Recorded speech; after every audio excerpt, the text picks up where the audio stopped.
Graça e paz, irmãos.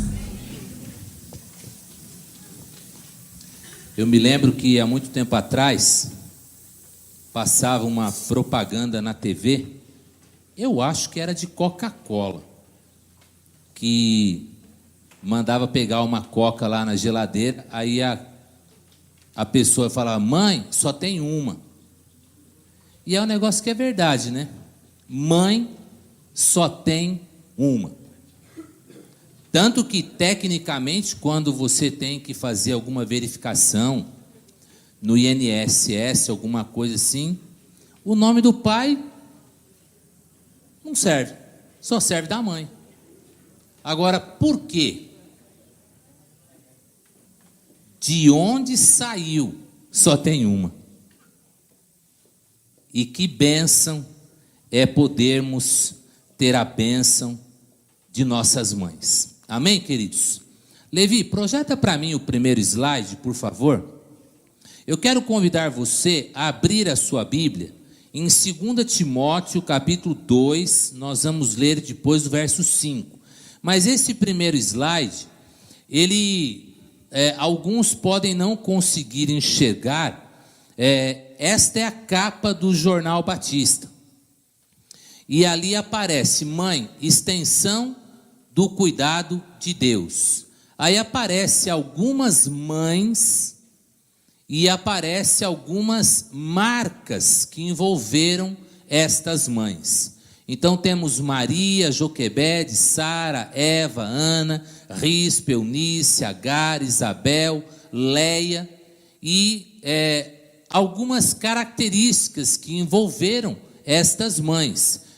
Lá em cima do nome da Eva: coragem, fé, paz, confiança, sabedoria, justiça, determinação, amor. E aí a gente vai percebendo essas questões que vão levando a cada um de nós a ver a importância das nossas mães. Me lembro que eu dei aula num colégio de ensino religioso, e num dos dias das mães, eles colocaram uma faixa na escola que gerou uma certa polêmica, porque da forma como você lia a faixa, ela dava uma outra conotação. E a faixa dizia o seguinte: Deus, não podendo cuidar de todos, criou as mães. Então, acertaram no fim, né? Mas erraram no momento em que limitam o poder de Deus. Mas essa capa, e quando eu vi a capa do jornal, eu percebi uma semelhança no conceito. E aqui a gente vê essa ideia: mãe, a extensão do cuidado de Deus. Deus coloca na nossa história as nossas mães para que haja a materialização do cuidado que Ele tem para conosco. E quando a gente vê, o ano passado, acho que a Ronilda passou um vídeo, né, Ronilda? Da mãe, que era um trabalho, a Jadna postou ontem também esse vídeo.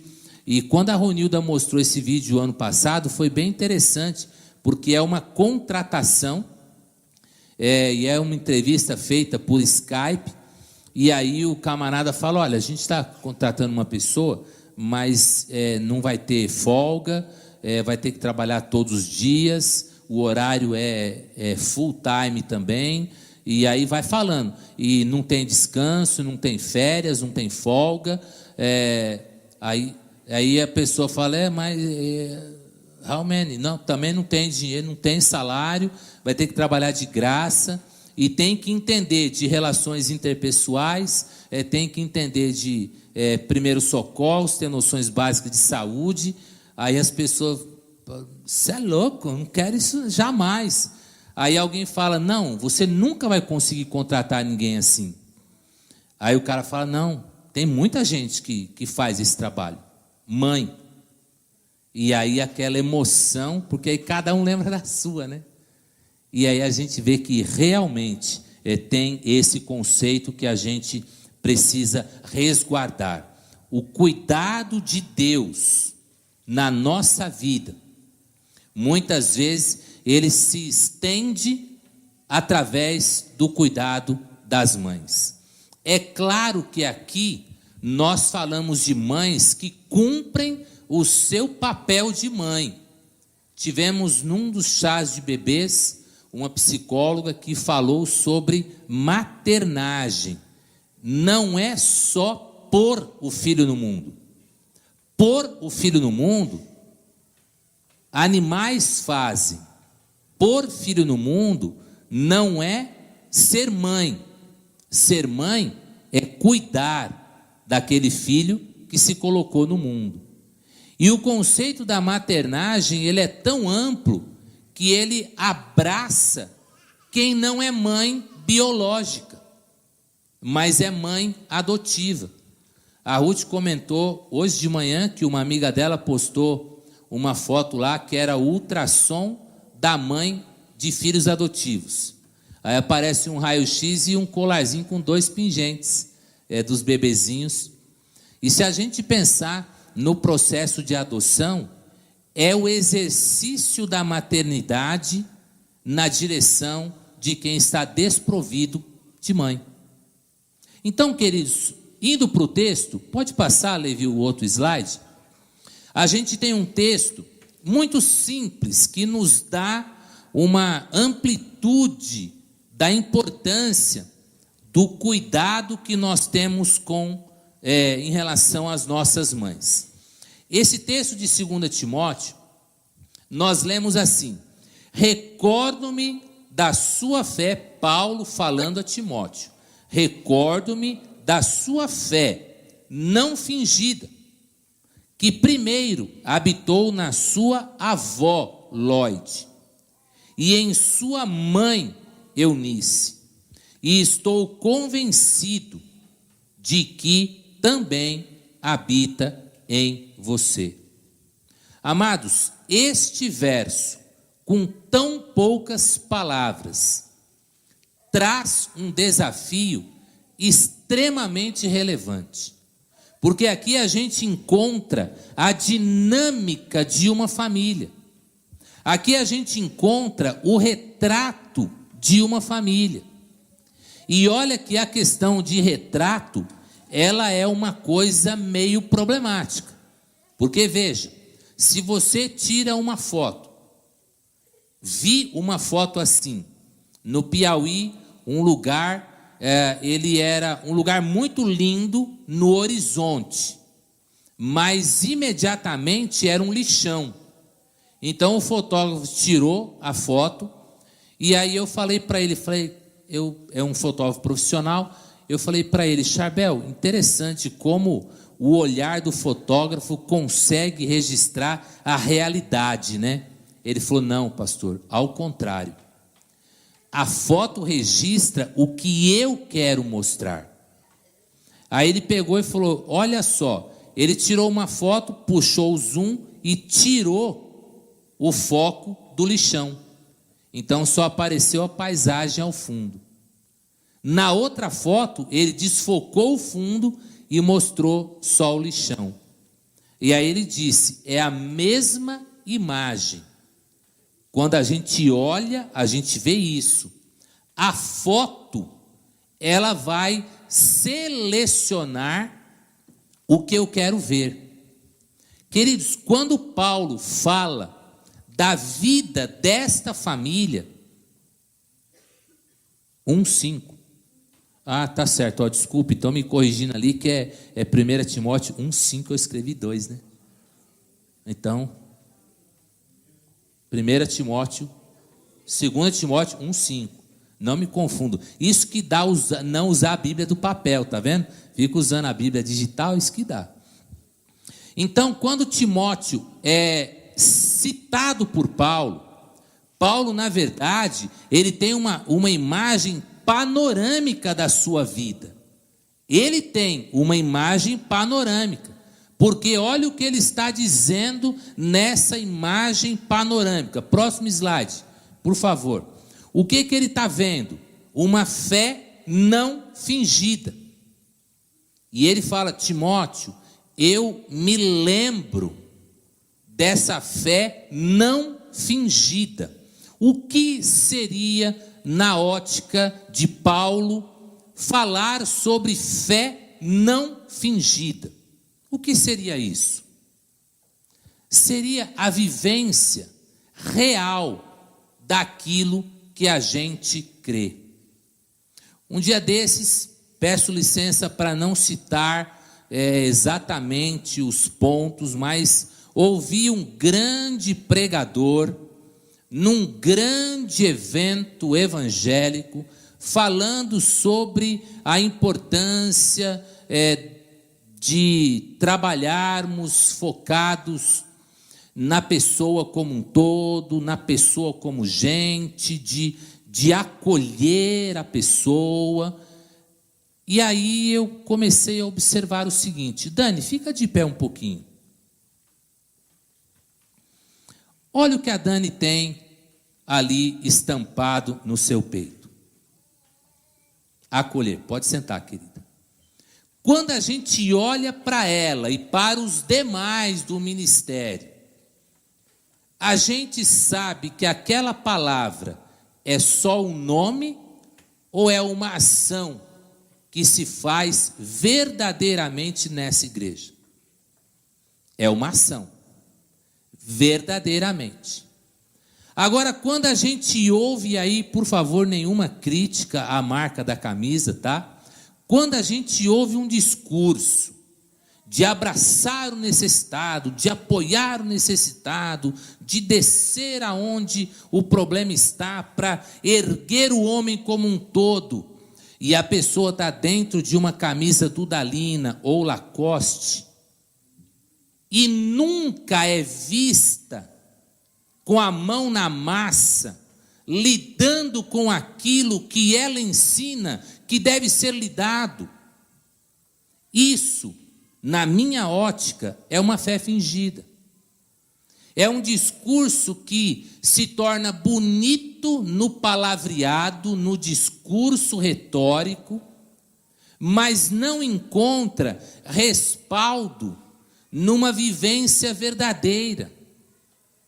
E quando Timóteo é sinalizado por Paulo, ele diz: querido Timóteo, eu me lembro e olha, eu vejo em você que não há uma fé fingida na sua vida. E aí Paulo vai mostrar por que ele vê isso.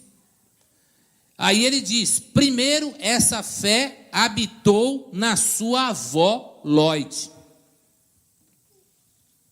E aí você já tem o primeiro degrau da extensão da bênção familiar. Tem que ter um começo. Tem que ter um começo. Na história de Timóteo, começou com a sua avó. Uma fé não fingida. Uma fé que foi transmitida através da vivência, através dos relacionamentos, através da prática, porque quem está dizendo isso é alguém de fora, que olha para a vida de Timóteo. Então, o que ele está vendo é o que sai mostrando, não fingida, uma fé verdadeira.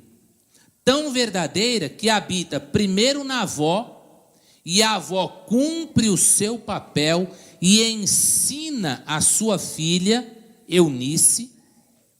E aí a gente já percebe a prática do ensino sendo verdadeira, porque Eunice aprendeu e Paulo diz por último: estou convencido de que também habita em você. Timóteo, nessa altura do campeonato, ele era um jovem pastor. Ele ainda estava começando a sua caminhada. E Paulo faz essa lembrança. Olha, eu reconheço na sua história que a sua história é permeada por uma fé autêntica, uma fé que existiu no coração da sua avó, uma fé que existiu no coração da sua mãe, e agora eu estou convencido de que também acontece na sua vida. Mães, o seu papel é extremamente importante. Nenhum demérito ao trabalho do pai. Não se tem ao certo uma compreensão do porquê os pais, homens, não são citados por Paulo na abordagem de Timóteo. Provavelmente por serem gregos, talvez, e não caminharem na fé, mas a fé que essas mulheres tiveram, ela foi transmitida com autenticidade à sua família. E o importante disso, queridos, é o exemplo que se vê, não o exemplo que se diz ter. Aqui Paulo, um observador de fora, ele vê no seio da família uma avó com uma fé verdadeira, que transmite à mãe, à filha, uma fé verdadeira. E essa mãe transmite ao seu filho uma fé verdadeira. Se não houvesse fidelidade na transmissão desses conceitos, a corrente se quebraria. Portanto, compreenda o grande valor que você, mãe, tem no quadro espiritual da sua família. A importância de levar ensino verdadeiro, não uma fé falsa, mas levar uma fé genuína à sua geração. E como é gostoso quando a gente vê gerações presentes na nossa igreja. E um dia desse conversava com alguém, não me lembro com quem, aqui na igreja, e a gente falava das famílias. Acho que foi com a Dirce. Eu estava levando a irmã Dirce para o hospital, e aí ela contando, e a gente falando das famílias, e como é interessante, né, ver uma igreja que famílias antigas estão presentes, e aí a gente vai vendo as conexões, e aí quando a gente vê, somos uma grande família, e isso que agrada o coração de Deus. Então, queridos, olhem para a sua história, e procure perceber se você tem feito a sua parte no processo. Lloyd fez a sua parte, ensinou Eunice. Eunice fez a sua parte, ensinou a Timóteo. E assim a bênção vai seguindo de geração a geração. Amém? Vamos curvar nossa cabeça, vamos orar?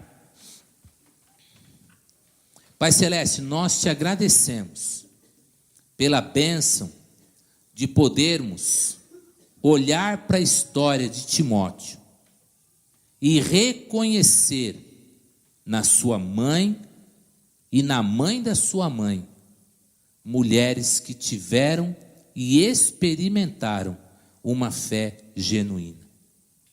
Muito obrigado, Deus, porque este exemplo chega a nós hoje, também nos convidando à seriedade com as coisas do reino.